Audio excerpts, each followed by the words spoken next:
ഷിരൂരിൽ നിന്ന് ഞങ്ങളുടെ പ്രതിനിധി KV ബൈജുവും കോഴിക്കോട് അർജുന്റെ കുടുംബത്തിൽ നിന്നും സുഹൃത്തുക്കൾക്കും സമീപത്ത് നിന്ന് ഞങ്ങളുടെ പ്രതിനിധി CV അനുമോദും ചേരുമ്പോൾ ചർച്ചയിൽ നമുക്കൊപ്പം ചേരും കേരളത്തിന്റെ ഏകോപന സമിതിയുടെ ഉദ്യോഗസ്ഥൻ ഷിരൂരിൽ നിന്ന് DYSP പ്രേം സദൻ, ഒപ്പം മുൻ കമാൻഡിംഗ് ഓഫീസർ കേണൽ S.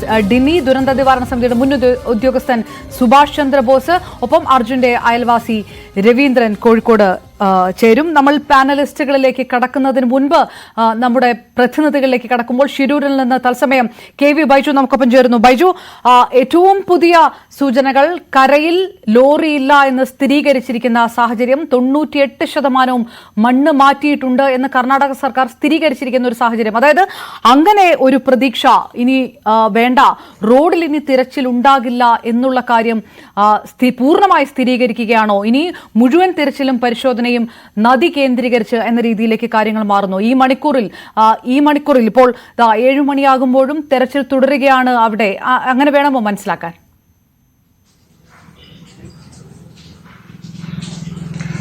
തീർച്ചയായും അപർണ, രാത്രി 8:30 വരെ തിരച്ചിൽ തുടരുമെന്നാണ് നമുക്കിപ്പോൾ കലക്ടറിൽ നിന്നും ലഭിച്ച വിവരം.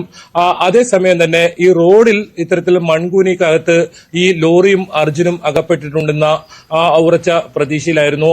ആ അർജുനെ ജീവനോടെ തന്നെ രക്ഷിക്കാൻ പറ്റുമെന്ന പ്രതീക്ഷയിലായിരുന്നു കഴിഞ്ഞ മണിക്കൂറുകളിലൊക്കെ. പക്ഷെ ഇപ്പോൾ ആശങ്കയുടെ ഒരു നാളുകളിലേക്കാണ് ഇനി പോകുന്നത്. കാരണം ഇനി പുഴയിലുള്ള തെരച്ചിൽ, സമീപത്തായുള്ള പുഴയിൽ വലിയ തോതിലുള്ള മൺകൂന അടിഞ്ഞുകൂടുന്നു. ഒരു വലിയ മല അപ്പാടെ ഈ പുഴയിലേക്ക് പതിച്ച ഒരു സാഹചര്യമുണ്ട്. അതുകൊണ്ട് തന്നെ ഇനി പുഴയിലുള്ള മണൽ മുഴുവൻ നീക്കം ചെയ്യേണ്ടതുണ്ട്. വളരെ ദുഷ്കരമായ പ്രവൃത്തി. അത് റവന്യൂ മന്ത്രി സൂചിപ്പിച്ചതുപോലെ തന്നെ നമ്മളും ആ സ്ഥലത്ത് കഴിഞ്ഞ സമയങ്ങളെല്ലാം, കഴിഞ്ഞ മണിക്കൂറുകളെല്ലാം അവിടെ ഉണ്ടായിരുന്നതാണ്. ആ പുഴയുടെ ഒരു വലിയ ഭാഗം തന്നെ ഇപ്പോൾ മണ്ണിട്ട് നികത്തിയ നിലയിലാണുള്ളത്. ആ മണ്ണ് മുഴുവൻ ഇനി അവിടെ നിന്ന് മാറ്റിയാൽ മാത്രമേ ഇനി അർജുനായുള്ള തെരച്ചിൽ നടത്താൻ പറ്റൂ. ഏതായാലും നാവി കഴിഞ്ഞ പ്രാവശ്യം ഇത്തരത്തിൽ മുങ്ങൽ വിദഗ്ധരെ കൊണ്ട് ഈ പുഴയിൽ മുഴുവൻ പരിശോധന നടത്തിയിരുന്നു. ഏതെങ്കിലും പുഴയുടെ ഭാഗത്തുനിന്നും ഇത്തരത്തിൽ ഏതെങ്കിലും ലോറിയുടെ ഭാഗങ്ങളോ അല്ലെങ്കിൽ ഈ ലോറിയിൽ വലിയ മരക്കഷ്ണങ്ങളാണ് ഉണ്ടായിരുന്നു. അത്തരം വസ്തുക്കളോ ഒന്നും തന്നെ കണ്ടെത്താനായിട്ടില്ല. അപ്പോൾ ഇനി ഈ പുഴയുടെ അരികിൽ ഈ മുകളിൽ നിന്ന് വന്ന മണ്ണ് അടിഞ്ഞുകൂടിയ ഇതിനടിയിലാണോ എന്ന ഒരു സംശയമാണ് ബലപ്പെടുന്നത്. അതുകൊണ്ട് തന്നെ ഇനി ഈ മുഴുവൻ മണ്ണും ഇനി നീക്കം ചെയ്യേണ്ടതുണ്ട്. ആ പ്രവർത്തികൾ ഇനി നടക്കേണ്ടത്. ഇതിൽ ഏറ്റവും പ്രതീക്ഷ നമുക്ക് നൽകുന്നത് സൈന്യം രംഗത്തിറങ്ങിയിട്ടുണ്ട് എന്നത് തന്നെയാണ്. സൈന്യത്തിന്റെ നേതൃത്വത്തിലായിരിക്കും ഇനി നാളെ മുതൽ ഈ തെരച്ചിൽ നടക്കുക. നിലവിൽ ഉള്ള എല്ലാ സംവിധാനങ്ങളും, അതായത് ഫയർഫോഴ്സ്, പോലീസ് തുടങ്ങി ഏതൊക്കെ സംവിധാനങ്ങളുണ്ടോ സർക്കാരിന്റെ സംവിധാനങ്ങളെല്ലാം ഈ സൈന്യത്തെ സഹായിക്കാൻ ഉണ്ടാകും എന്നാണ് മന്ത്രി വ്യക്തമാക്കിയത്. അതിനിടയിൽ തന്നെ നമ്മളൊക്കെ നേരത്തെ തന്നെ സൂചിപ്പിച്ചതാണ്, 6 ദിവസമായി ഇത്തരത്തിൽ പരിശോധന നടത്താൻ, തെരച്ചിൽ നടത്താൻ ആരംഭിച്ചിട്ട് പക്ഷേ ഏതെങ്കിലും തരത്തിലുള്ള ഒരു വിവരവും ലഭിക്കാത്ത ഒരു സാഹചര്യമുണ്ട്. അതിൽ ഏതെങ്കിലും വീഴ്ചയുണ്ടോ എന്ന ചോദ്യത്തിന് മുഖ്യമന്ത്രി സിദ്ധാരാമയ്യ വ്യക്തമാക്കിയത് ഇതിൽ വീഴ്ചയില്ല എന്നാണ് അദ്ദേഹം പറഞ്ഞത്. അദ്ദേഹം അതിന് ന്യായീകരിച്ചത്, അതായത് ഈ വലിയ കാലാവസ്ഥാ പ്രശ്നമുണ്ട്, ഒപ്പം മണ്ണ് ഇടിച്ചിൽ ഉള്ള ഒരു പ്രദേശമാണ്, അതുകൊണ്ട് തന്നെയാണ് ഈ ഇത്തരത്തിൽ തെരച്ചിൽ വൈകിയതെന്നാണ് അദ്ദേഹം പറഞ്ഞത്. ഏതെങ്കിലും തരത്തിലുള്ള ഒരു വീഴ്ചയില്ല, അഥവാ ഈ വീഴ്ച ഉണ്ടെങ്കിൽ അത് പരിശോധിച്ച് നടപടിയെടുക്കുമെന്നാണ് അദ്ദേഹം പറഞ്ഞത്. ഏതായാലും ഇനിയുള്ള കാത്തിരിപ്പ് ഈ പുഴയുടെ സമീപത്തുള്ള മൺതിട്ട നീക്കം ചെയ്ത് അതിനകത്ത് ലോറിയിൽ സുരക്ഷിതനായി ഇത്തരത്തിൽ അർജുൻ ഉണ്ടോ എന്ന കാര്യമാണ്. ഈ ബന്ധുക്കളൊക്കെ വ്യക്തമാക്കുന്നത് ആധുനിക സംവിധാനത്തോടുകൂടിയുള്ള ഒരു ലോറിയാണ്. അതിൽ ഏതെങ്കിലും തരത്തിൽ പെട്ടെന്നൊന്നും അങ്ങനെ വെള്ളം കയറുന്ന സാഹചര്യം ഉണ്ടാകില്ല എന്നതാണ്. അതാണ് വലിയ ആശ്വാസമായി, പ്രതീക്ഷയായി നമ്മൾ ഏവരും കാത്തിരുന്നത്. പക്ഷേ നമുക്ക് ആ കുന്നിന് തൊട്ട് താഴെയുള്ള മൺകൂനി വലിയ മലകൾ പോലെയുള്ള മൺകൂനകൾ നദിയിൽ വന്നിരിക്കുന്ന ഒരു സാഹചര്യം. അതുകൊണ്ട് തന്നെ ഏത് തരത്തിലുള്ള തെരച്ചിൽ ഇനിയുള്ള മണിക്കൂറുകളിൽ ഇപ്പോഴുള്ള സജ്ജീകരണങ്ങൾ മതിയാകുമോ? അതോ സൈന്യം ഏത് തരത്തിൽ, നേവി ഏത് തരത്തിൽ ആ തെരച്ചിൽ ശക്തമാക്കും? അങ്ങനെയുള്ള എന്തെങ്കിലും സൂചനകൾ ഇപ്പോഴുണ്ടോ? ഇനിയുള്ള മണിക്കൂറുകൾ ഏത് തരത്തിലായിരിക്കുമെന്നുള്ള സൂചനകളുണ്ടോ?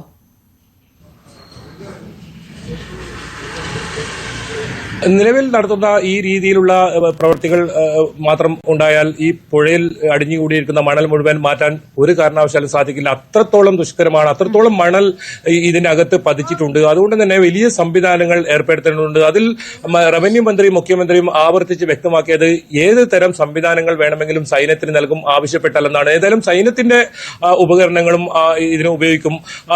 ഇന്ന് 4-5 JCB ഉപയോഗിച്ച് ഈ മണൽ ഇവിടെ നിന്നും എടുത്ത് ലോറികളിലാക്കി സമീപ പ്രദേശത്ത് ഒരു സ്ഥലത്ത് കൊണ്ടുപോയി നിക്ഷേപിക്കുന്ന ഒരു തരത്തിലാണ് പ്രവൃത്തിയെങ്കിൽ അത്തരം പ്രവൃത്തി ഇനി ഉണ്ടായിക്കഴിഞ്ഞാൽ മാത്രം പോരാ. കാരണം ഇത് പുഴയിൽ നിന്നും മണൽ എടുക്കേണ്ടതാണ്.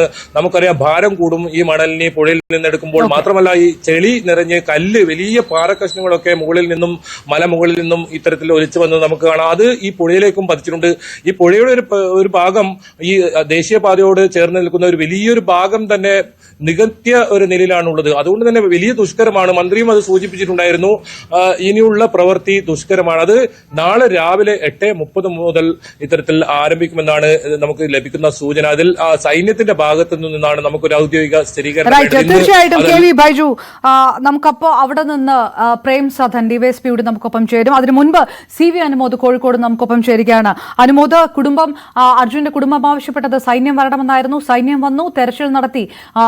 മണ്ണിൻ അടിയിൽ കരയിൽ ലോറിയില്ല എന്ന് സ്ഥിരീകരിച്ചിരിക്കുന്നു. അതായത് ഈ തെരച്ചിൽ, കരയിൽ നടത്തിയ തെരച്ചിൽ പ്രതീക്ഷകളുടെ സൂചനകൾ നൽകുന്നില്ല.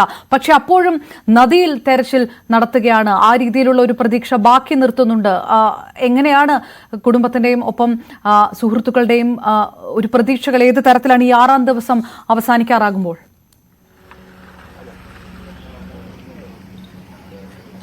അപർണ, വലിയ പ്രതീക്ഷയായിരുന്നു ഇന്ന് സൈന്യം തെരച്ചിലിനിറങ്ങുമ്പോൾ ഈ നാടിനൊന്നാകെ ഉണ്ടായിരുന്നത്. കാരണം കഴിഞ്ഞ ദിവസങ്ങളിലൊക്കെ എല്ലാ വൈകുന്നേരങ്ങളിലും കാത്തിരിപ്പ് വിഫലമാക്കുന്ന ഫലം വന്നിരുന്നെങ്കിൽ ഇന്ന് മറിച്ചെന്തെങ്കിലും ഒരു പ്രതീക്ഷ നൽകുന്ന വൈകുന്നേരമാകും ഉണ്ടാവുക എന്ന കാത്തിരിപ്പായിരുന്നു. പക്ഷേ ഈ ഒരു സമയം വരേക്കും ഈ നാടിനെ ഒന്നാകെ നിരാശയിലാക്കുന്ന വിവരങ്ങളാണ് കർണാടകയിൽ നിന്നും വരുന്നത്. അതിൻ്റെ ഒരു നിരാശയിലാണ് ഈ നാടൊന്നാകെ. നമ്മൾ ഈ കുടുംബത്തിൻ്റെ പ്രതികരണത്തിലേക്ക് കടക്കാൻ കഴിയുകയില്ല. ആദ്യം വലിയ ഒരു മാനസിക വ്യഥയിലാണ് അവർ. അതുകൊണ്ട് തന്നെ അവരുടെ പ്രതികരണം ഈ ഘട്ടത്തിൽ തേടുന്നത് ഉചിതമാകുകയില്ല. അവർ അത്തരത്തിലൊരു പ്രതികരണത്തിന് തയ്യാറാകുന്ന മാനസികാവസ്ഥയിലല്ല എന്നുള്ളത് കൊണ്ടാണ് നമ്മളതിന് മുതിരാത്തത്. അവരുടെ വേദന നമ്മുടെ വേദനയാണ്, നാടിൻ്റെ വേദനയാണ്. അതുകൊണ്ട് തന്നെ നമ്മൾ അവർക്കൊപ്പം അവരുടെ വേദന പറയാതെ തന്നെ മനസ്സിലാക്കി പങ്കുവെക്കുകയാണ്. ഈ നാട് ഒന്നാകെ ഈ ഒരു അർജുന് വേണ്ടി നിലകൊള്ളുന്ന കാഴ്ചയാണ് നമ്മൾ കാണുന്നത്. ഇന്ന് രാവിലെ കോഴിക്കോടിൻ്റെ പല ഭാഗങ്ങളിലും സേവ് അർജുന് വേണ്ടിയുള്ള സദസ്സുകൾ സംഘടിപ്പിക്കപ്പെട്ടിരുന്നു. കഴിഞ്ഞ ദിവസങ്ങളിൽ ഈ അപകടമുണ്ടായി ആദ്യത്തെ 2 ദിവസം ഇവിടെ ഒരു തെരച്ചിലും കാര്യമായി നടന്നില്ല എന്നുള്ളത് തന്നെയാണ് ഈ ഒരു അപകടം ഇത്രമാത്രം വലിയൊരു സാഹചര്യത്തിലേക്ക് എത്താനുള്ള കാരണമായി എല്ലാവരും തന്നെ കാണുന്നത്. പലവട്ടം അധികൃതർക്ക് മുമ്പിൽ ഈ ആവശ്യം ഉന്നയിച്ചു, പലവട്ടം പരാതികൾ നൽകി. പക്ഷേ കർണാടകയിൽ നിന്നും കേരളത്തിൽ ഇത്തരത്തിലൊരു ദുരന്തമുണ്ടാകുമ്പോൾ എങ്ങനെ കേരളീയർ പെരുമാറുന്നുവോ അതുപോലെ അല്ല കർണാടകയിലുള്ളവർ പെരുമാറിയതെന്ന പരാതിയാണ്, ആക്ഷേപമാണ് നാടൊന്നാകെ ഉന്നയിച്ചത്.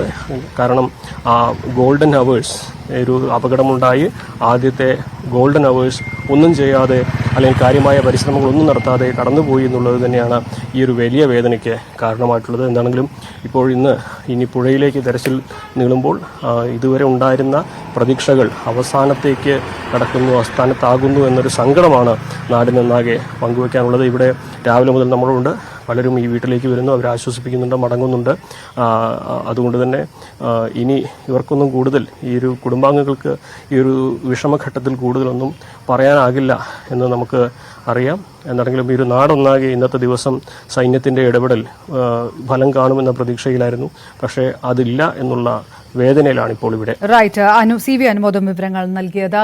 ഇപ്പോൾ നമുക്ക് ഷിരൂരിൽ നിന്ന് DYSP പ്രേം സദൻ ചേരുകയാണ്. കേരളത്തിന് ഏകോപിപ്പിക്കുന്ന ഉദ്യോഗസ്ഥൻ കൂടിയാണ് അദ്ദേഹം. ഷിരൂരിൽ നിന്ന് തത്സമയം നമുക്കൊപ്പം ചേരുമ്പോൾ ശ്രീ പ്രേം സദൻ, ഇത് സ്ഥിരീകരിച്ചു കഴിഞ്ഞിരിക്കുന്നു. ഇനി കരയിൽ തെരച്ചിലിന് യാതൊരു സാധ്യതയും ബാക്കിയില്ല. റോഡിനടിയിൽ, മണ്ണിനടിയിൽ ലോറി ഇല്ല എന്നുള്ളത് പൂർണ്ണമായും ആ തെരച്ചിൽ അവസാനിച്ചിരിക്കുന്നു. അങ്ങനെയാണ് സ്ഥിരീകരിച്ചിരിക്കുന്നത് കർണാടക സർക്കാരിന്റെ ഭാഗത്തുനിന്ന്. അതായത് ആ ഭാഗത്തേക്ക് ഇനി ഒരു പ്രതീക്ഷയും ബാക്കിയില്ല എന്ന് തന്നെയാണോ പറയാനുള്ളത് അവിടെ നിന്ന്?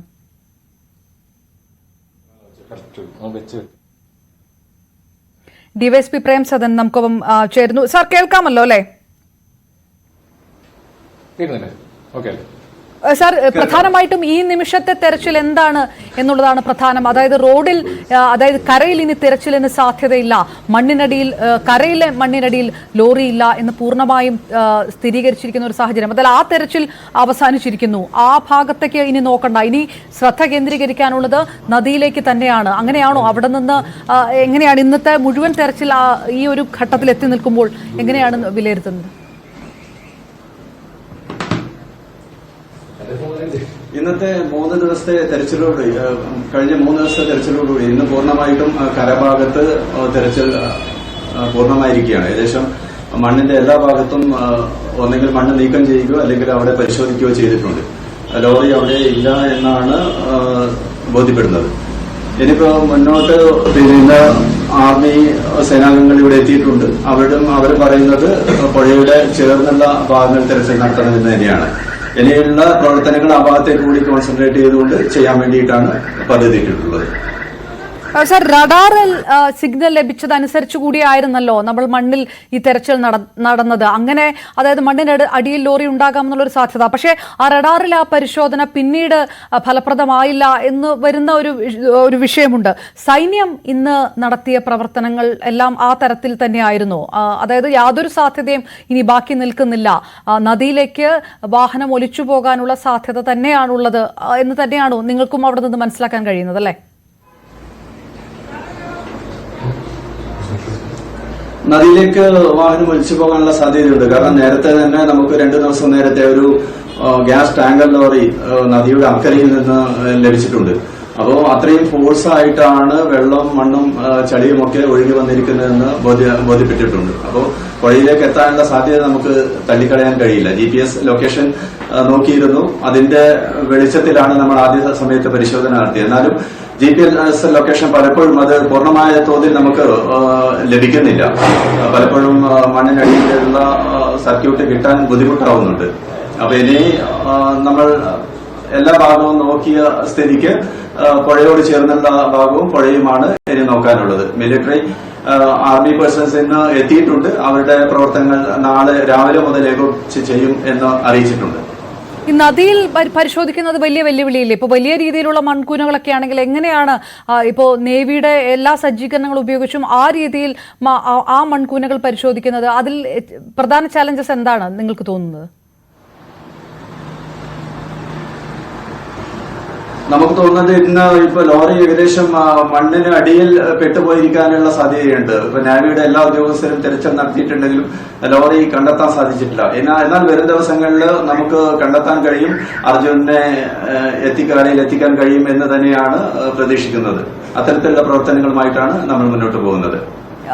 ഒരു കാര്യം കൂടെ, അതായത് ഈ ലോറിയിൽ തടികൾ ഉണ്ടായിരുന്നത് കൊണ്ട് തന്നെ ഏതെങ്കിലും തരത്തിൽ ഈ തടികൾ ഒന്നും കണ്ടെത്താൻ കഴിഞ്ഞിരുന്നില്ല എന്ന് പരിശോധനകളിൽ പലപ്പോഴും പറഞ്ഞു കേട്ടിരുന്നു. അപ്പോഴും അത് കിലോമീറ്ററുകളോളം ഒലിച്ചു പോകാനുള്ള ഒരു സാധ്യതയൊക്കെ ഉണ്ടല്ലോ. പക്ഷേ ഈ വാഹനത്തിന് ഭാരം ഉണ്ടായിരുന്നത് കൊണ്ട് വാഹനം ഒരുപാട് ദൂരത്തേക്ക് പോകാനുള്ള സാധ്യതയില്ല. പക്ഷെ വലിയ മണ്ണ് ഇതിന് മുകളിൽ വന്ന് നിറയാനുള്ള ഒരു സാധ്യത, അതാണ് ഒരു പ്രധാന ചലഞ്ച്, അല്ലേ?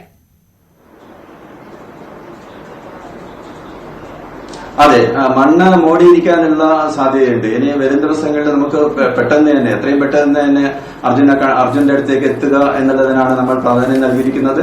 പുഴയുടെ ഒഴുക്ക് വളരെ ബുദ്ധിമുട്ട് സൃഷ്ടിക്കുന്നുണ്ട്. എങ്കിലും നമുക്ക് അർജുന്റെ അടുത്തേക്ക് എത്താൻ കഴിയും എന്നുള്ള പ്രതീക്ഷയിൽ തന്നെയാണുള്ളത്. Okay, right. ഞാൻ തിരികെ എത്താൻ ദയവായി തുടരുക. ശ്രീ പ്രേംസദൻ, കേണൽ എസ് ഡിന്നി, മുൻ കമാൻഡിംഗ് ഓഫീസർ നമുക്ക് പറ്റിയിരുന്നു. ശ്രീ കേണൽ എസ് ഡിന്നി, പ്രതീക്ഷ ഇനി നദിയിലുള്ള പരിശോധനയിലാണ്. വലിയ രീതിയിലുള്ള ഒരു പ്രതീക്ഷ കരയിൽ നടത്തിയ തെരച്ചിലുണ്ടായിരുന്നു. പക്ഷേ ഈ 98% മണ്ണ് നീക്കിയെന്ന് കർണാടക സർക്കാർ സ്ഥിരീകരിക്കുന്നു. ഇനി പരിശോധനയ്ക്ക് കാര്യമില്ല, അവിടെ ഇനി പ്രതീക്ഷിക്കേണ്ട എന്ന് പറയുമ്പോൾ നദിയിൽ ഉള്ള സാധ്യത അത് ഏത് തരത്തിലാണ്? ഈ 6ാം ദിവസം ഈ അവസാന മണിക്കൂറുകൾ നിൽക്കുമ്പോൾ എങ്ങനെയാണ് താങ്കൾ കാണുന്നത്? നോക്കൂ മാം, ഇതിനകത്ത് 2 കാര്യങ്ങളുണ്ട്. ഒന്ന്, നമ്മളെല്ലാവരും കേട്ടതാണ് revenue minister mister Reddy Gowda അദ്ദേഹം പറഞ്ഞത് 98% കംപ്ലീറ്റ് ആയിട്ടുള്ള അവിടെയുള്ള എല്ലാ സെർച്ചും മണ്ണ് മാറ്റിയുള്ള സെർച്ച് കഴിഞ്ഞു.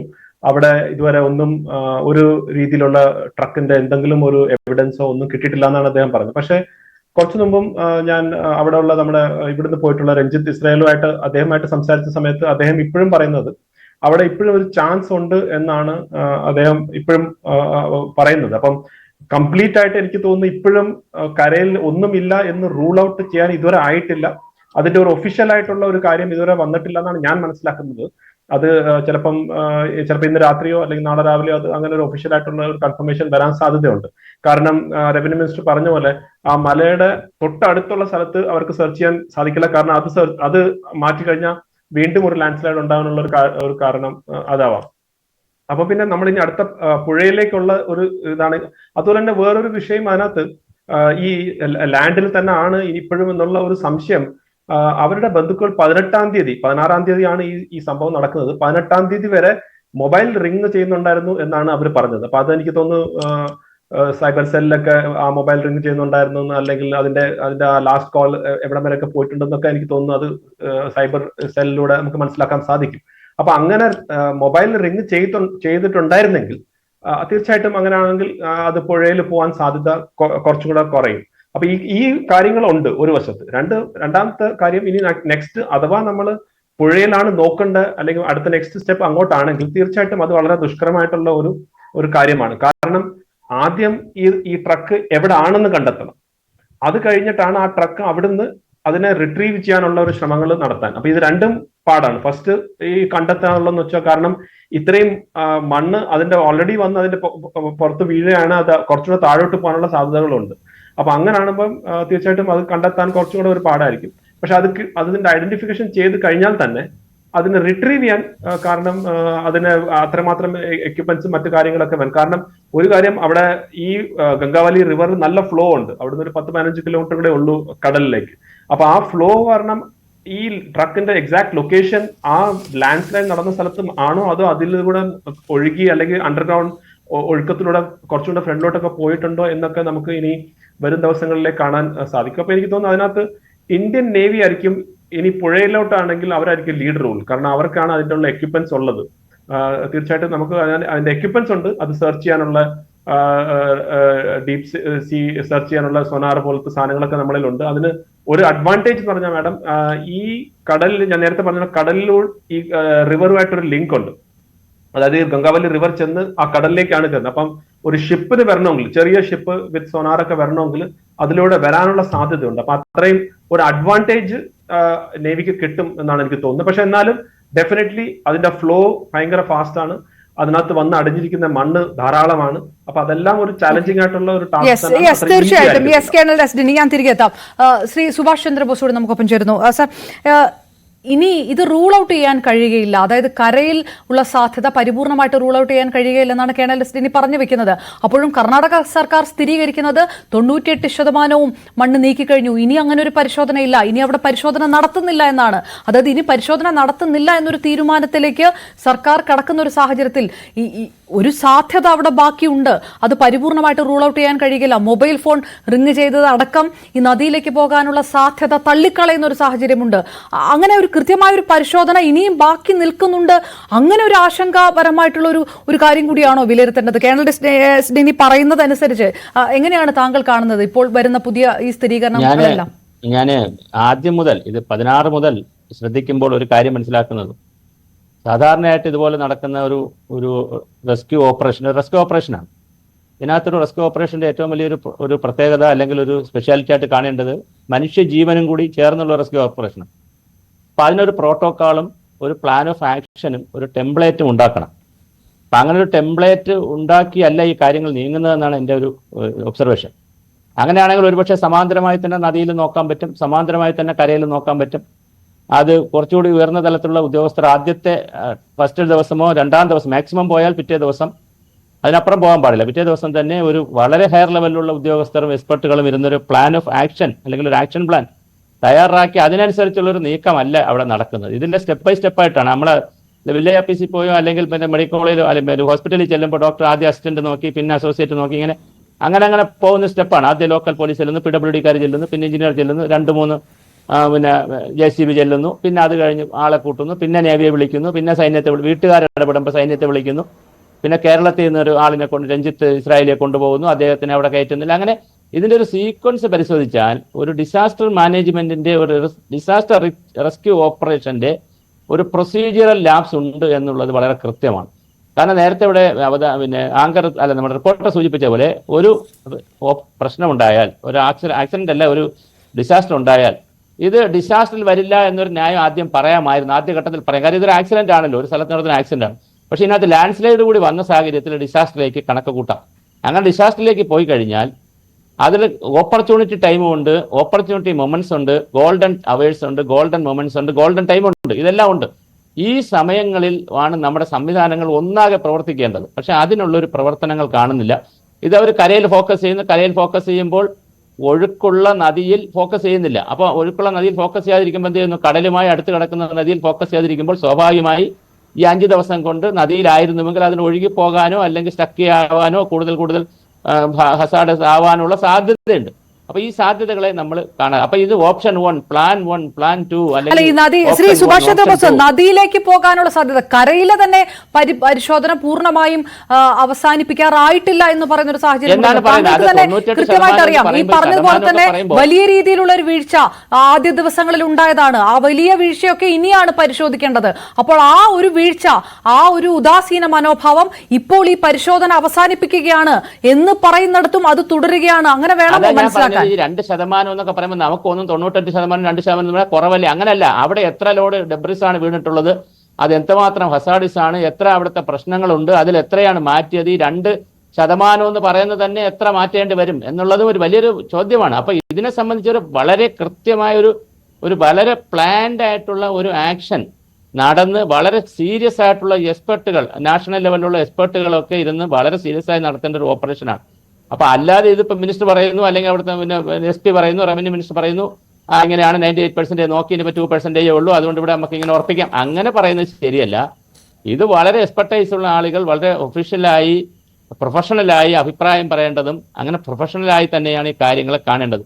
നിർഭാഗ്യവശാൽ അങ്ങനെ ഒരു പ്രൊഫഷണലിസമോ ഡിസാസ്റ്റർ മാനേജ്മെന്റിന്റെ ആക്ട് അനുസരിച്ചുള്ള പ്രോട്ടോക്കോളോ അതനുസരിച്ചുള്ള ഇവാക്വേഷൻ ഓപ്പറേഷനോ അതിനനുസരിച്ചുള്ള ഒരു ടെംപ്ലേറ്റോ ഒന്നും അവിടെ വർക്കൗട്ട് ചെയ്യുന്നില്ല എന്നുള്ളത് ഈ അവസാന നിമിഷത്തിൽ ഈ 5-6 ദിവസവും ഗുരുതരമായ ഒരു നിരീക്ഷണമായിട്ടാണ് എനിക്ക് പറയാനുള്ളത്.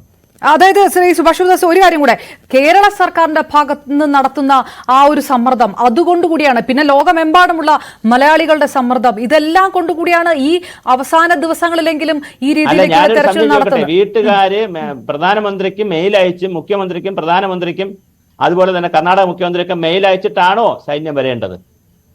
ഇത് നാഷണൽ ഡിസാസ്റ്റർ മാനേജ്മെന്റ് ആക്ട് അനുസരിച്ച് 2005 ഉണ്ടാക്കിയ ആക്ട് അനുസരിച്ച് വളരെ വിപുലമായ അധികാരവും സമ്പത്തും എല്ലാമുള്ള ആക്ട് നമ്മുടെ രാജ്യത്ത് നിലനിൽക്കുന്നുണ്ട്. അത് സംസ്ഥാനങ്ങൾക്ക് വലിയ അധികാരമാണ് കൊടുക്കുന്നത്, സെൻട്രൽ ഗവൺമെന്റിന് വലിയ അധികാരമാണ്, ഈവൻ ജില്ലാ കളക്ടർക്ക് വരെ വലിയ അധികാരവും സമ്പത്തുമൊക്കെയാണ് കൊടുക്കുന്നത്. ധാരാളം പണം യൂട്ടിലൈസ് ചെയ്യാം, അധികാരം യൂട്ടിലൈസ് ചെയ്യാം, ജുഡീഷ്യൽ പവറാണ്, എല്ലാം ഉണ്ട്. പക്ഷെ അതെല്ലാം ഉണ്ടായിട്ടും ഇതൊരു ലോക്കൽ ലെവൽ ഇൻസിഡന്റ് അല്ലെങ്കിൽ ഒരു ആക്സിഡന്റ് എന്നുള്ള നിലയിലാരും ആദ്യം ഇത് പോയത്. അതിന്റെ ബാക്കി ദുരന്തങ്ങൾ. അപ്പൊ ശരിക്കും ഡിസാസ്റ്റർ എന്ന് പറയുന്നത് എന്നെ സംബന്ധിച്ച് പറഞ്ഞാൽ ഇതൊരു അഡ്മിനിസ്ട്രേറ്റീവ് ഡിസാസ്റ്റർ ആണ്. അല്ലാതെ ഇത് അവിടെ നടക്കുന്നത് ശരിക്കും പറഞ്ഞാൽ നമ്മുടെ ഒരു സിസ്റ്റത്തിന്റെ ഡിസാസ്റ്റർ ആണ് നടക്കുന്നത്. അല്ലാതെ അവിടുത്തെ നടത്തിയ പ്രവർത്തനങ്ങളുടെ അല്ലെങ്കിൽ അവിടെ ഉണ്ടായ ഉരുൾപൊട്ടലോ അല്ലെ ലാൻഡ് സ്ലൈഡോ അല്ലെ മഴയോ അല്ല ഡിസാസ്റ്റർ. നമ്മൾ ഈ കാട്ടിക്കൂട്ടുന്ന ബഹളങ്ങളാണ്. ഇവിടെ നിന്ന് മന്ത്രി പോകുന്നു, ആളുകൾ പോകുന്നു, ഫോൺ വിളിക്കുന്നു, മീഡിയ സമ്മർദ്ദപ്പെടുത്തുന്നു. അങ്ങനെയാണ് ഒരു റെസ്ക്യൂ ഓപ്പറേഷൻ നടക്കേണ്ടത്. അതിന് നടക്കേണ്ട ഒരു പ്രോട്ടോക്കോളും ഒരു ടൈം ലൈനും അതിനൊരു പാരലൽ ഓപ്പറേഷൻസും ഒക്കെ നടക്കണം. അപ്പൊ നദിയിൽ എന്നാ നോക്കേണ്ടത്? അന്ന് അതിന് ഈ ഒരു സെക്കൻഡ് പ്ലാൻ ബി കൂടി വർക്കൗട്ട് ചെയ്ത് പ്ലാൻ ബി കൂടി ചെയ്യണ്ടേ? അപ്പൊ പ്ലാൻ ബി ചെയ്യാതെ 6 ദിവസം കഴിഞ്ഞിട്ടാണോ പ്ലാൻ ബി നോക്കുന്നത്? തീർച്ചയായിട്ടും ശ്രീ സുഭാഷ് ചന്ദ്രബോസ്, വലിയൊരു ചോദ്യം അതിപ്പോഴും ബാക്കി നിർത്തുന്നു എന്നുള്ളത് കൃത്യമാണ്. അർജുന്റെ അയൽവാസി കൂടിയായ ശ്രീ രവീന്ദ്രൻ നമുക്കൊപ്പം ചേരുന്നു. രവീന്ദ്രൻ, കുടുംബം ആവശ്യപ്പെട്ടത്, നിങ്ങളടക്കം ആവശ്യപ്പെട്ടത് സൈന്യം വരണം എന്നാണ്. സൈന്യം എത്തുന്നു, തെരച്ചിൽ നടത്തുന്നു. ഇപ്പോൾ വരുന്ന വാർത്ത ഇനി അവിടെ കരയിൽ പരിശോധനയ്ക്കുള്ള സാധ്യതയില്ല, അവിടെ പരിപൂർണമായ പരിശോധന അവസാനിപ്പിക്കുകയാണ്, ഇനി നദിയിലേക്കാണ് എന്നുള്ള ഒരു വിഷയമാണ് വരുന്നത്. അതായത് ഇന്ന് നടന്ന പരിശോധനയടക്കം അത് കൃത്യമായ രീതിയിലാണ് പോകുന്നത് എന്നുള്ളൊരു പ്രതീക്ഷയുണ്ടോ കുടുംബാംഗങ്ങൾക്കും സുഹൃത്തുക്കൾക്കും? ഞാനൊന്ന് ഇറങ്ങട്ടെ.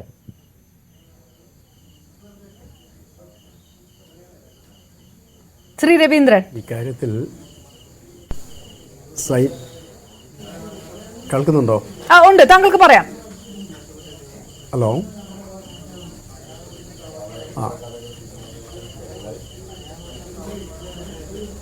ഹലോ, പറഞ്ഞോളൂ ശ്രീ രവീന്ദ്രൻ, പറഞ്ഞോളൂ, കേൾക്കാം, പറഞ്ഞോളൂ. ഹലോ, കേൾക്കുന്നുണ്ട്. ഈ കാര്യത്തിൽ ഇന്നലെ നമ്മൾ സൈന്യം വരും, സൈന്യം ഇന്ന് ഈ ഓപ്പറേഷൻ നടത്തും എന്നുള്ളൊരു പോസിറ്റീവ് മൈൻഡായിരുന്നു നമുക്കുണ്ടായിരുന്നത്. എന്നാൽ സൈന്യം വന്നു. സൈന്യം ഇപ്പോൾ പറയുന്നത് 98% നമ്മൾ തെരച്ചിൽ നടത്തി എന്നുള്ളതാണ്. പക്ഷേ ഈ 98% തിരച്ചിൽ നടത്തിയെങ്കിൽ പോലും ഈ 2% വ്യാപ്തി എത്രയുണ്ടെന്നുള്ളത് നമുക്ക് മനസ്സിലാക്കാൻ കഴിയുന്നില്ല.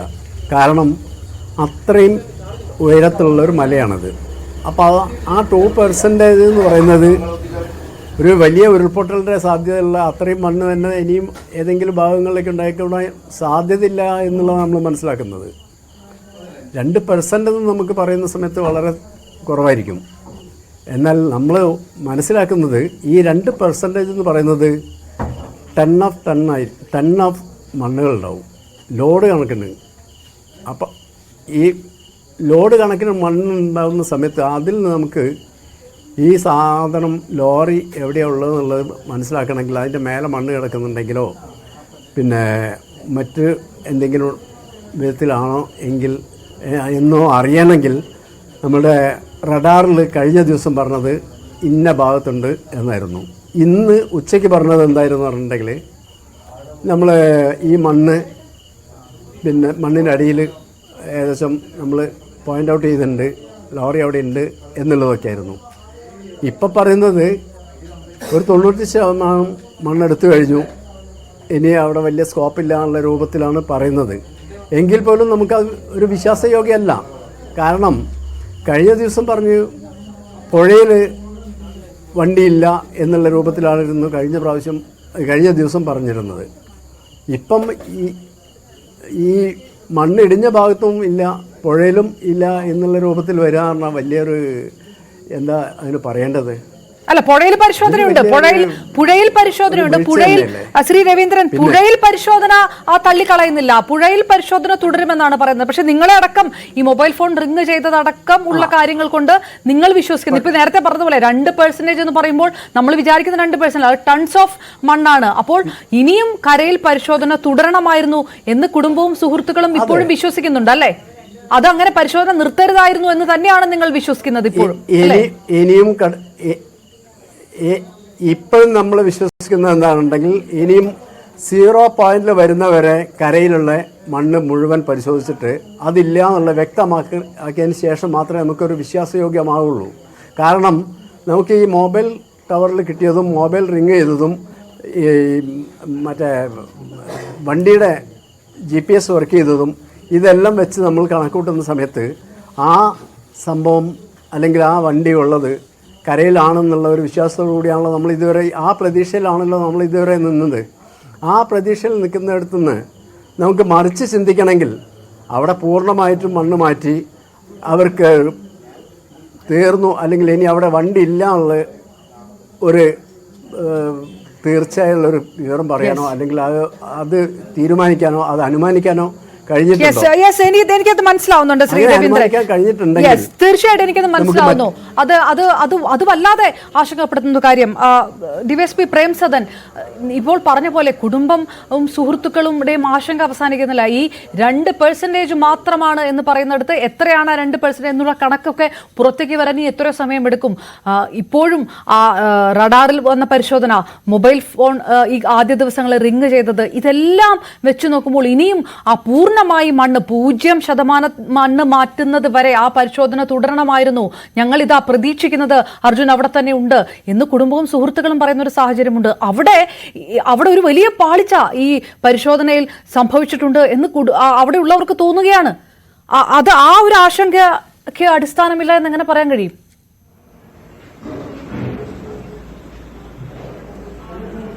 മേഡം, നദിയിൽ പരിശോധന നടത്തുന്നു എന്ന് പറയുമ്പോൾ കരയിലെ പരിശോധന നിർത്തി എന്നൊരു അടിസ്ഥാനമില്ല. ഞാനടക്കമുള്ള പോലീസ് സംഘം അതുപോലെ തന്നെ MB ഡിപ്പാർട്ട്മെന്റ്, എൻഫോഴ്സ്മെന്റ് യൂണിറ്റ് എല്ലാവരും തന്നെ ഇവിടെ വെയിറ്റ് ചെയ്യുന്നുണ്ട്. കരയിൽ പൂർണ്ണമായിട്ടും ലോറി ഇല്ല എന്ന് ഉറപ്പുവരുത്തിയതിനു ശേഷം മാത്രമേ പൂർണ്ണമായിട്ടുള്ള കോൺസെൻട്രേഷൻ പുഴയിലേക്ക് കൊണ്ടുവരികയുള്ളൂ. ഇപ്പോൾ 2 സ്ഥലത്തും ഒരേപോലെ തന്നെ പരിശോധന നടത്തുന്നുണ്ട്. ആരൊക്കെ എന്തൊക്കെ പറഞ്ഞാലും കരയിലെ പരിശോധന 100% അത് അവിടെ ഇല്ല എന്ന് പൂർണ്ണ ബോധ്യം വരെ വരുന്നത് വരെ ഞങ്ങൾ ആ ഭാഗത്തുള്ള പ്രവർത്തനങ്ങൾ ഏകോപിപ്പിച്ചു കൊണ്ടുപോകുന്നതാണ്.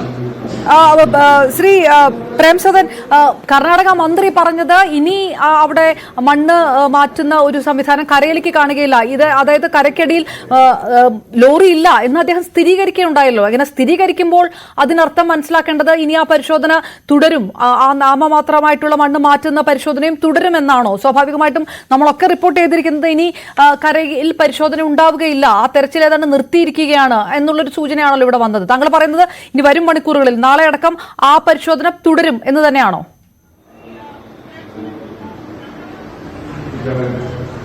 അതെ, തീർച്ചയായിട്ടും. അവിടെ പൂർണ്ണമായി ബോധ്യപ്പെടുന്നത് വരെ ഞങ്ങൾ ആ പ്രവർത്തനങ്ങളുമായിട്ട് മുന്നോട്ട് പോകുന്നു. ഇവിടെയുള്ള പ്രവർത്തനങ്ങൾ ഏകോപിപ്പിച്ച് കൊണ്ടുപോകാൻ എനിക്ക് സാധിക്കുന്ന, അല്ലെങ്കിൽ ഞങ്ങളുടെ സഖ്യത്തിന് സാധിക്കുന്നുണ്ട്. അതുമായിട്ട് മുന്നോട്ട് പോകുക തന്നെ ചെയ്യും. കരയിലുള്ള എല്ലാ മണ്ണും പൂർണ്ണമായി നീക്കം ചെയ്യുന്നവർ, അല്ലെങ്കിൽ അവിടെ പരിശോധന പൂർണ്ണമാകുന്നവരെയുള്ള കാര്യങ്ങൾ ഞങ്ങൾ ചെയ്യുന്നതാണ്. ആ പരിശോധന ഇപ്പൊ തൽക്കാലം നിർത്തിവെച്ചിരിക്കുകയാണല്ലോ, അതായത് അത് പൂർണ്ണ സ്വിംഗിൽ ആ പരിശോധന നടക്കും, അല്ലെങ്കിൽ കൃത്യമായ ഒരു സമയത്ത്. നേരത്തെ ശ്രീ സുഭാഷ് ചന്ദ്രബോസ് അദ്ദേഹം പറഞ്ഞത് അങ്ങനെയാണ്, ഈ ഗോൾഡൻ അവേഴ്സിലൊക്കെ സംഭവിച്ച ഒരു വീഴ്ച, വളരെ അവധാനതയിൽ ഈ കാര്യങ്ങൾ ഇനിയുള്ള മണിക്കൂറുകൾ പോകുക എന്ന് പറയുന്നിടത്തും ഒരു റിസ്ക് എലിമെന്റ് ഉണ്ടല്ലോ.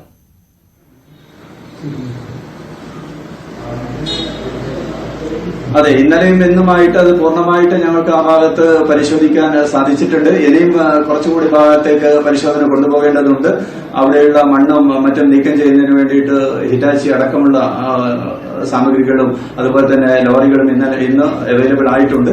ആ ഭാഗത്ത് പൂർണ്ണമായിട്ട് മണ്ണ് നീക്കം ചെയ്യുകയോ അല്ലെങ്കിൽ അവിടെ പരിശോധന പൂർണ്ണമാക്കുകയോ ചെയ്യും. അതിനുശേഷം മാത്രമേ പൂർണ്ണമായിട്ടുള്ള കോൺസെൻട്രേഷൻ നദിയിലേക്ക് കൊണ്ടുപോവുകയുള്ളൂ. ഓക്കെ, ഞാൻ തിരികെ എത്താം. ദയവായി തുടരുക. കേണൽ എസ് ഡിൻഡി, അതായത് ഈ കരയിലെ പരിശോധന പൂർണ്ണമായും അവസാനിപ്പിക്കുന്നില്ല, അതൊരു വശത്ത് തുടരുകയാണ്.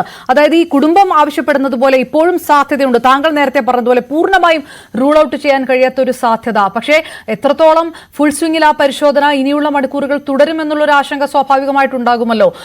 നമുക്കിങ്ങനെ രണ്ടായിട്ട് വേർതിരിച്ചാണ് പരിശോധന നടത്തുന്നതെങ്കിൽ അത് കൃത്യമായി നമുക്കൊന്ന് ഫോക്കസ് ചെയ്യുന്നതിൽ ചെറിയൊരു ഒരു വിഷയം അതിനകത്ത് വരുമല്ലോ. എങ്ങനെയാണ് തോന്നുന്നത്? മാം, ഞാനതിനകത്ത് മനസ്സിലാക്കിയത് ഫസ്റ്റ് തൊട്ടേ നേവി അവിടെ ഓൾറെഡി ഉണ്ടായിരുന്നു. അപ്പം നേരത്തെ പറഞ്ഞ പോലെ കരയിൽ നടന്ന് പിന്നെ പുഴയിൽ നടന്നില്ല എന്നല്ല, എനിക്ക് തോന്നുന്നു രണ്ടും സൈമൾട്ടേനിയസ് ആയിട്ട് ചെയ്യുന്നുണ്ടായിരുന്നു. എനിക്ക് തോന്നുന്നു നേവിയാണ് ഏറ്റവും ആദ്യം അവിടെ എത്തിയത്. നേവി അവിടെ ആദ്യം എത്തി അവരാണ് അവരുടെ ആ സമയത്ത് അവർ നോക്കിയിട്ട് ആ ഭാഗത്തില്ല എന്ന് അവർ പറയുകയും ചെയ്തിരുന്നു. അപ്പൊ നേവി അവരുടെ ഇപ്പോഴും, ഞാൻ മനസ്സിലാക്കുന്നത് അവരുടെ ഇപ്പോഴും ആ സെർച്ച് അവർ കണ്ടിന്യൂ ചെയ്തുകൊണ്ടിരിക്കുകയാണ്. അതേ സമയത്ത് കരയിൽ അവരുടെ സെർച്ചും ഇതിപ്പോ നമ്മളിപ്പോ എനിക്കൊന്ന് ഇന്ന് 8 മണി വരെ 8:30 വരെ എങ്ങാണ്ട് അവർ സെർച്ച് ചെയ്യുന്നുണ്ട്.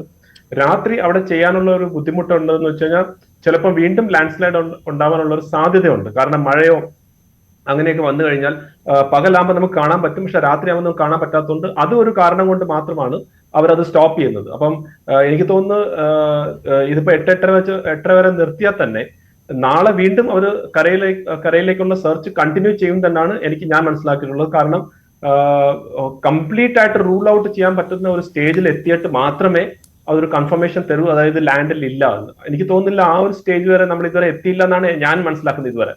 കാരണം അങ്ങനെ ഒരു സ്റ്റേജ് ഉണ്ടായിരുന്നെങ്കിൽ തീർച്ചയായിട്ടും അതിനൊരു ഒഫീഷ്യൽ ആയിട്ടുള്ള ഒരു കൺഫർമേഷൻ കിട്ടിയാണ്. ഇതുവരെ അതങ്ങനെ ഒരു ഒഫീഷ്യൽ ആയിട്ട് കൺഫർമേഷൻ ചെയ്തിട്ടില്ല.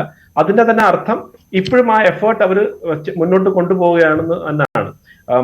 റവന്യൂ മന്ത്രി അദ്ദേഹം 98% എന്ന് പറഞ്ഞത് അദ്ദേഹം ഗ്രൗണ്ടിൽ ഉണ്ടായിരുന്നു. പക്ഷെ അദ്ദേഹം തന്നെ പറഞ്ഞു സബ്ജക്ട് ടു കറക്ഷൻ എന്ന് പുള്ളി പറഞ്ഞു. അപ്പം ഐ തിങ്ക് നമുക്കൊന്നും കൂടെ ഒന്ന് വെയിറ്റ് ചെയ്ത് നാളെ രാവിലെ കുറച്ചും കൂടെ കാലാവസ്ഥ ബെറ്റർ ആവുകയാണെങ്കിൽ എനിക്ക് തോന്നുന്നു പകൽ സമയത്ത് ഒരുവിധം നമുക്കൊരു ഐഡിയ കിട്ടും ലാൻഡിൽ അല്ലെങ്കിൽ കരയിൽ ഇനി എന്തെങ്കിലും സെർച്ച് ചെയ്യാനുള്ള സ്ഥലമുണ്ടോ, അല്ലെങ്കിൽ അർജുന്റെ ആ ലോറി അവിടെ ഉണ്ടോ ഇല്ല എന്നുള്ളത് കുറച്ചും കൂടെ ഒരു ക്ലാരിറ്റി കിട്ടും തന്നെയാണ് ഞാൻ മനസ്സിലാക്കുന്നത്. അതേ സമയത്ത് തന്നെ ഇന്ത്യൻ നേവി അവർ ഈ കായൽ അല്ലെങ്കിൽ ഈ പുഴയിൽ അവരുടെ സെർച്ച് കണ്ടിന്യൂ ചെയ്യാണ്. ഓഫ്കോഴ്സ് അവർ അതിലേക്കോട്ട് കുറച്ചും കൂടെ ബെറ്റർ ആയിട്ടുള്ള എക്യുപ്മെന്റ് വന്നിട്ടില്ല. കാരണം അതിന്റെ നേരത്തെ പറഞ്ഞ പോലെ ഈ ഒരു പ്രോട്ടോകോൾ അനുസരിച്ചാണ് ചെയ്യുന്നത്. എല്ലാം കൂടെ ഒരുമിച്ചല്ല വരുന്നത്, അതിനായിട്ടുള്ള ഒരു സിസ്റ്റം ഉണ്ട്.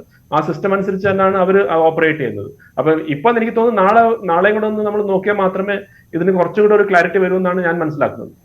കേണൽ ഡെസ്റ്റിനി, സൈന്യവുമായിട്ട് ബന്ധപ്പെട്ട് സൈന്യം വരണമെന്നാണ് കുടുംബം ആവശ്യപ്പെട്ടിരുന്നത്. പക്ഷെ സൈന്യം എത്തിയത്, സൈന്യം വന്നത്, സൈന്യം വരാൻ താമസിച്ചത്, ഇതെല്ലാം ഒരു വലിയൊരു ആശങ്കയ്ക്ക് ഇടവരുത്തി. നേരത്തെ ശ്രീ സുഭാഷ് ചന്ദ്രബോസ് പറഞ്ഞു പോയതും ഇങ്ങനെയെല്ലാം കുടുംബം പ്രധാനമന്ത്രിക്ക് വരെ കത്തയച്ചിട്ട് കേരളത്തിൽ നിന്നൊക്കെല്ലാം ഈ രീതിയിലുള്ള സമ്മർദ്ദം ഉണ്ടായ ശേഷമാണ് സൈന്യം വന്നത് എന്നുള്ളൊരു വിഷയമുണ്ട്. അങ്ങനെയുള്ള ഒരു കാലതാമസം, അത് ഈ ഒരു നിർണായക സമയത്ത് അത് ഇതിനെ ബാധിച്ചിട്ടുണ്ടാകാം തെരച്ചിലിനെ, ഈ അവസാന മണിക്കൂറിൽ പോലും. അങ്ങനെ നിങ്ങൾ കരുതുന്നുണ്ടോ? അല്ലെങ്കിൽ ആ ഒരു കാലതാമസത്തെ അത് ഏത് തരത്തിലായിരിക്കും നിങ്ങൾ കാണുക? തീർച്ചയായിട്ടും ഞാൻ കർണാടക ഗവൺമെന്റ് ചെയ്യുന്നത്, അല്ലെങ്കിൽ അവിടുത്തെ പോലീസ് ഫോഴ്സ് ചെയ്യുന്നതോ, അല്ലെങ്കിൽ SDRF ചെയ്യുന്നതോ ഒന്നും ഞാൻ കൊച്ചായി കാണുന്നില്ല. പക്ഷെ എന്റെ ഒരു അസസ്മെന്റിൽ ഫസ്റ്റ് ഒരു 2 ദിവസം അവര് ഇതിനെ ഒന്ന് അസസ് ചെയ്യാനും അല്ലെങ്കിൽ അവർ റിയാക്ട് ചെയ്യാൻ കുറച്ചൊരു താമസം ഉണ്ടായിരുന്നു എന്ന് തന്നെ പറയേണ്ടി വരും. കാരണം ആ ഒരു 2 ദിവസം അവരൊരു ഇതിനൊരു ഡിസാസ്റ്റർ ആയിട്ട് കാണുക, അല്ലെങ്കിൽ അവിടെ ആ ഒരു പ്രദേശത്ത് ലാൻഡ് സ്ലൈഡ് ഉണ്ടാവുന്ന ഒരു ഏരിയ കൂടിയാണ്. ഈ ഒരു നമുക്കറിയാം, ഈ ഒരു വെസ്റ്റേൺ ഘാട്ടിൽ ധാരാളം ലാൻഡ് സ്ലൈഡ് ഉണ്ടാവുന്ന ഒരു മേഖല കൂടിയാണ്. അപ്പൊ അവരൊരു സാധാരണ ലാൻഡ് സ്ലൈഡ് എന്നുള്ള നിലയിൽ മാത്രമായിരിക്കാം ആദ്യം കണ്ടത്. അപ്പൊ അതിനു വേണ്ടിയുള്ള SDRF വെച്ച് അല്ലെങ്കിൽ അവരെ ലോക്കൽ അവരുടെ ഉള്ള ഫോഴ്സസ് വെച്ചിട്ട് അവരൊരു റോഡ് ക്ലിയർ ചെയ്യാനുള്ള ഒരു ശ്രമമാണ് ആദ്യം നടത്തിയത്. പക്ഷെ ഇതിനകത്ത് ഇത്രയും കാഷ്വാലിറ്റീസ്, ഒരു 10ഓളം കാഷ്വാലിറ്റീസ് ഉണ്ടായി എന്ന് മനസ്സിലാക്കി വന്ന് കഴിഞ്ഞപ്പം അത് കുറച്ചൊരു താമസം ഉണ്ടായി. അത് മാത്രമല്ല, തീർച്ചയായിട്ടും കേരളത്തെ സംബന്ധിച്ചോളം കേരളത്തിന്റെ മാധ്യമവും കേരളത്തിന്റെ ഗവൺമെന്റും മറ്റ് ഇവിടെയുള്ള NGOs ആയാലും ശരി, അവര് സമ്മർദ്ദം ചെലുത്തിയപ്പോഴാണ് അതിന്റെ വ്യാപ്തി എത്രമാത്രമാണെന്ന് എനിക്ക് തോന്നുന്നു കർണാടക ഗവൺമെന്റ് മൊത്തത്തിൽ മനസ്സിലാക്കി. അത് കഴിഞ്ഞിട്ടാണ് അവർ അവരുടെ ഫുൾ മൈറ്റ് ഉപയോഗിക്കാൻ ശ്രമം തുടങ്ങിയത്. അപ്പോഴത്തേക്ക് ഡെഫിനറ്റ്ലി ഒരു 3-4 ഡേയ്സ് നമുക്ക് ലോസ് ആയി, ഒരു ക്രിട്ടിക്കൽ 3-4 ഡേയ്സ് നമുക്ക് ലോസ് ആയിട്ടുണ്ട്. അതുപോലെ തന്നെ സൈന്യത്തിന് ഒരു റിക്വയർമെന്റ് കൊടുക്കുമ്പോൾ അതിന് ഒരു താമസമുണ്ട്. അതായത് നമ്മളിപ്പോ സൈന്യത്തിന് വേണമെന്ന് പറഞ്ഞു കഴിഞ്ഞാൽ ഉടനെ അവർക്ക് അങ്ങനെ വരാൻ പറ്റില്ല. അവരുടെ അതായത് ഒരു മിനിമം ഒരു 3-4 മണിക്കൂറെങ്കിലും അവർക്കും വേണം. അവരുടെ ടീം എല്ലാം എടുത്ത് അവരെല്ലാം റെഡിയാണ്. പക്ഷെ നമുക്കറിയാം, എപ്പോഴായാലും ശരി അവിടുന്ന് മൂവ് ചെയ്യണമെങ്കിൽ അവർക്ക് ഒരു ടൈം വേണം. മിനിമം ഒരു 3 to 4 hours എടുക്കും. അതുപോലെ തന്നെ അവിടുന്ന് ട്രാവൽ ചെയ്ത് വരണം. അതുപോലെ തന്നെ അവർക്ക് എന്ത് ബ്രീഫിംഗ് കൊടുത്തിട്ടുണ്ട് എന്ന് എനിക്കറിയില്ല. കാരണം അവരുടെ എന്താണ് റിക്വയർമെന്റ് അത് കറക്റ്റ് ആയിട്ട് അവരുടെ അടുത്ത് പറഞ്ഞിട്ടുണ്ടോ, അതോ അവരുടെ അടുത്ത് ജസ്റ്റ് റോഡ് ക്ലിയർ ചെയ്യാൻ വേണ്ടിയാണോ, അതോ അവരുടെ അടുത്ത് കറക്റ്റ് ആയിട്ടുള്ള ബ്രീഫിംഗ് കൊടുത്തിട്ടുണ്ടോ ഇല്ലയോ എന്നൊന്നും എനിക്ക് അതിനെ കുറിച്ച് കറക്റ്റ് ആയിട്ട് അറിയില്ല.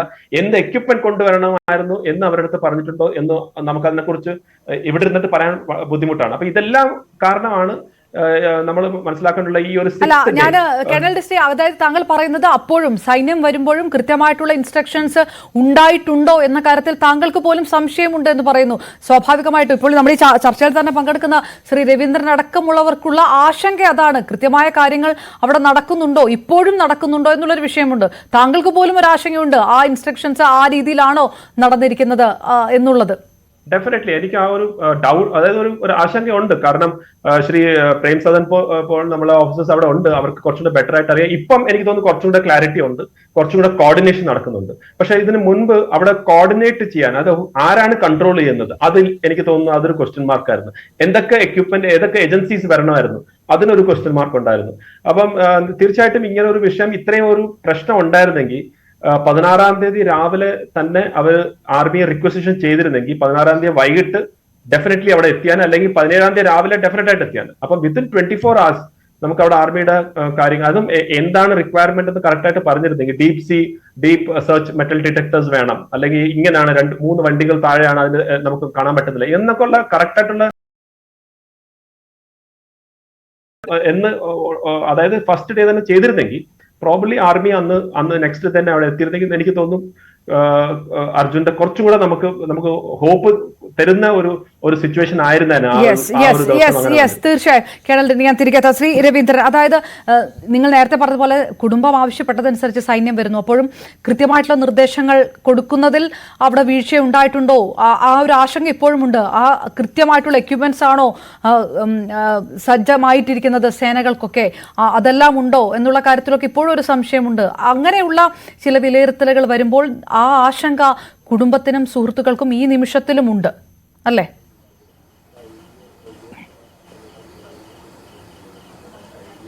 അതെ, ഇതിൻ്റെ ആദ്യ മണിക്കൂറുകൾ വളരെ ലാഘവത്തോടു കൂടിയാണ് ഈ പ്രശ്നം കൈകാര്യം ചെയ്തതെന്ന് തന്നെയാണ് ഞാൻ മനസ്സിലാക്കുന്നത്. അതിന് ശരിയായിട്ടുള്ളൊരു കോർഡിനേഷനോ അല്ലെങ്കിൽ ഒരു ലീഡറോ അല്ലെങ്കിൽ കോർഡിനേറ്റ് ചെയ്തിട്ട് അതിനെ സംബന്ധിച്ചിടത്തോളം യുടെ ഉത്തരവാദിത്വം എന്താണെന്ന് വെച്ചാൽ അത് നിറവേറ്റുന്ന വിധത്തിൽ അവിടെ പ്രവർത്തിച്ചിട്ടുണ്ടോ എന്ന് തോന്നുന്നില്ല.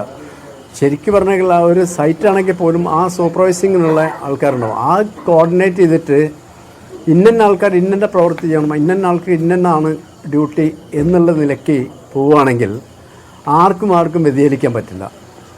ഇത് ആ ഒരു വിധത്തിൽ കണ്ടില്ല എന്ന് തന്നെയാണ് മനസ്സിലാക്കുന്നത്. കാരണം ആദ്യ മണിക്കൂറുകളിൽ വളരെ ലാഘവത്തോടു കൂടി എന്തോ കുറേ കാര്യങ്ങൾ കാട്ടിക്കൂട്ടി എന്ന് തന്നെയാണ് നമ്മൾ മനസ്സിലാക്കേണ്ടത്. കാരണം ആരെയും കുറ്റപ്പെടുത്താനോ ആരെയും വിമർശിക്കാനോ ഒന്നുമല്ല ഇത് പറയുന്നത്. കാരണം നമുക്കുണ്ടായ വീഴ്ചകൾ നമ്മളെപ്പോഴും പരിശോധിച്ച് ഇനി മുന്നോട്ടുള്ള കാര്യത്തിൽ വീഴ്ച പറ്റാതിരിക്കാൻ വേണ്ടിയിട്ടുള്ള കാര്യങ്ങളാണ് നമ്മൾ നടത്തേണ്ടത്.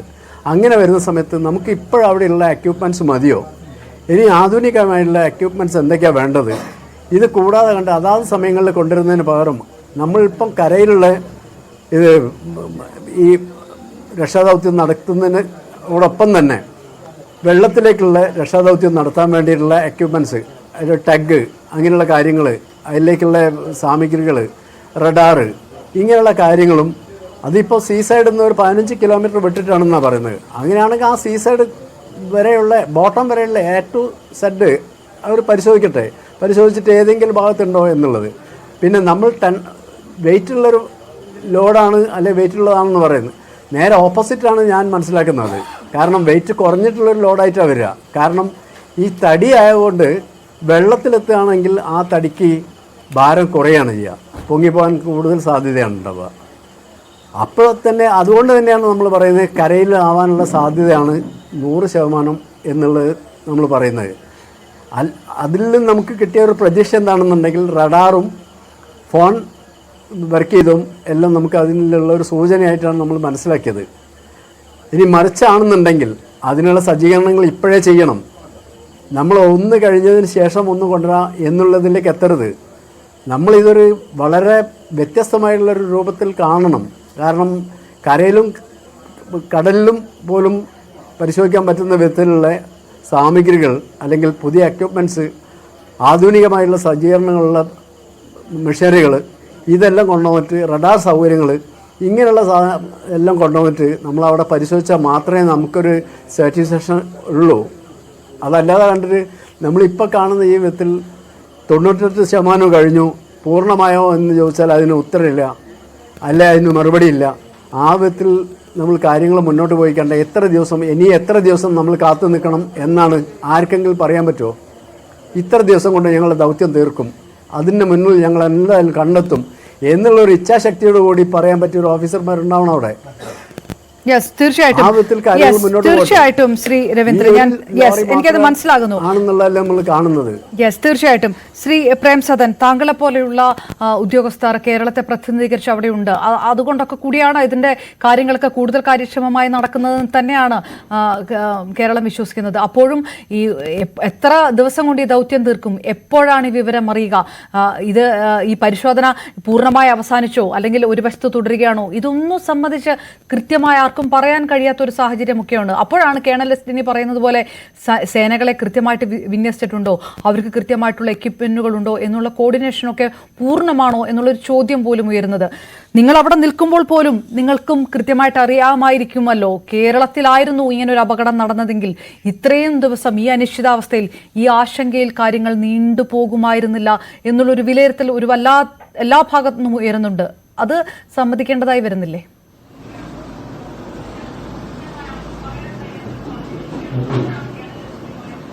തീർച്ചയായും സൈന്യം പൂർണ്ണ സജ്ജരായിട്ടാണ് ഇവിടെ എത്തിയത് എന്നാണ് മനസ്സിലാക്കാൻ കഴിഞ്ഞിട്ടുള്ളത്.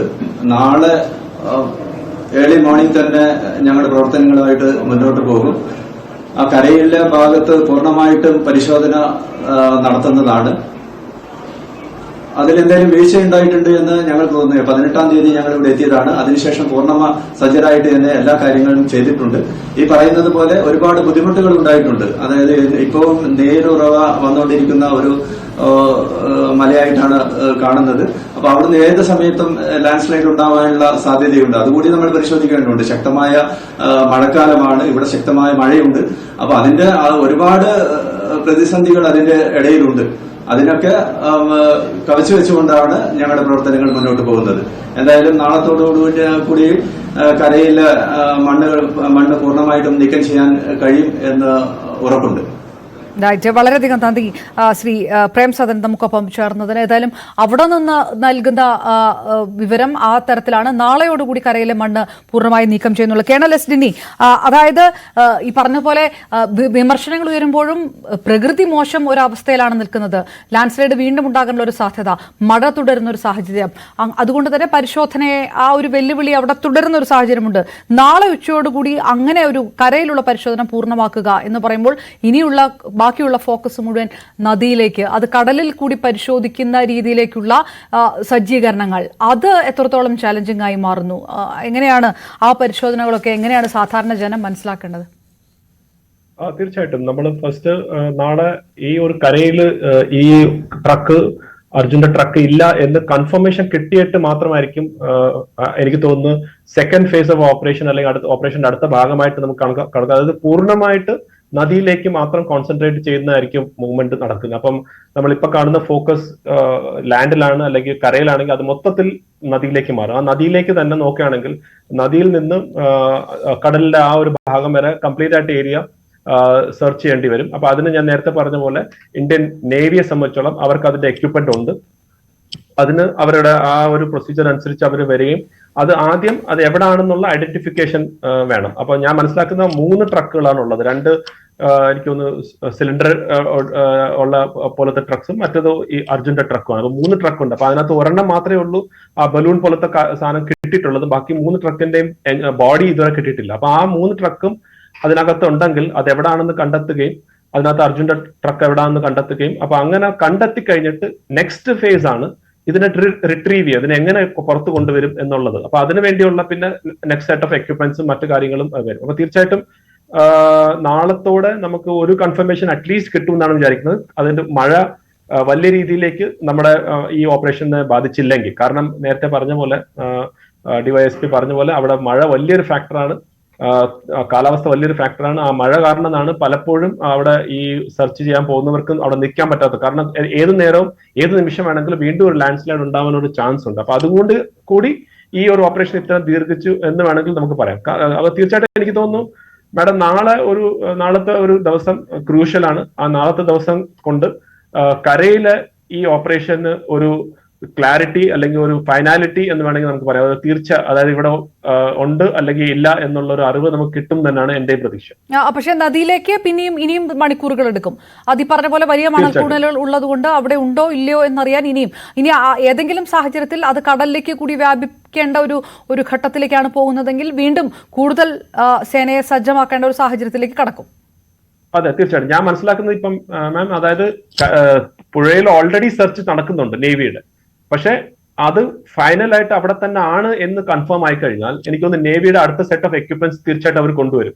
അത് കൊണ്ടുവന്നു കഴിഞ്ഞിട്ട് അതിനെ, ബിക്കോസ് ആ ഒരു എക്യുപ്മെന്റ് ഒക്കെ ഞാൻ പറഞ്ഞില്ല, ഇതൊക്കെ ഒരു വേറെ പർപ്പസിന് വേണ്ടിയുള്ളതാണ്, വേറെ ഒരു രീതിയിലേക്ക് വേണ്ടിയുള്ള. അപ്പൊ അതിനൊക്കെ വരാൻ കുറച്ച് സമയം, കുറച്ച് കാര്യങ്ങളുണ്ട് അതിനകത്ത്. അപ്പൊ അത് വന്നു കഴിഞ്ഞാൽ ഉടനെ തന്നെ എനിക്ക് തോന്നുന്നു ആ പുഴയും പിന്നെ പുഴ ഹോപ്പ്ഫുള്ളി അത് കടലിന്റെ ഉള്ളിലേക്ക് പോകേണ്ട ആ ഒരു അവസ്ഥ വരത്തില്ല എന്നാണ് എന്റെ വിശ്വാസം. പക്ഷെ നമുക്കറിയത്തില്ല, പ്രകൃതിയുടെ ഓരോ കാര്യങ്ങളാണ്, എങ്ങനെയാണെന്ന് നമുക്ക് പറയാൻ പറ്റത്തില്ല. പക്ഷെ തീർച്ചയായിട്ടും അത് എങ്ങനെയായാലും അതിന്റെ ഒരു ആ ഫുൾ ഓപ്പറേഷൻ കഴിയുന്നവരെ എനിക്ക് തോന്നുന്നില്ല ഈ നേവി ആയാലും ശരി ആർമി ആയാലും ശരി അവരത് വിട്ടിട്ട് പോകുന്നു.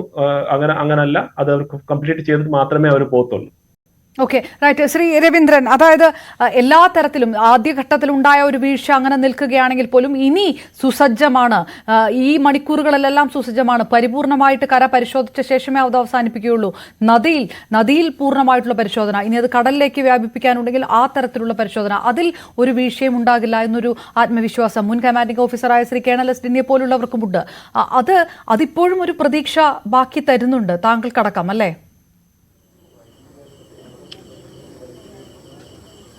തീർച്ചയായും നമുക്ക് ഇനിയുള്ള മണിക്കൂർ വളരെ വളരെ വിലപ്പെട്ടതാണ്. കാരണം ഈ കരയിലുള്ള ദൗത്യം നാളെ തീരും എന്ന് പറയുമ്പോൾ തന്നെ നാളെ അതിൽ നിന്ന് ഒരു പ്രതീക്ഷയാണ് നമ്മൾ കാണുന്നത്. കാരണം നമ്മുടെ റഡാർ സൗകര്യത്തിൽ കണ്ടതും നമ്മുടെ ഫോണിൻ്റെ ഫീഡ്ബാക്കും അതെല്ലാം വെച്ച് നോക്കുന്ന സമയത്ത് നാളെ അതിൽ നമുക്ക് ഈ അർജുനെ കിട്ടാൻ കഴിയുകയാണെങ്കിൽ അത് ജീവിതത്തിൽ വലിയൊരു കാര്യം ആയിട്ട് കാണണം.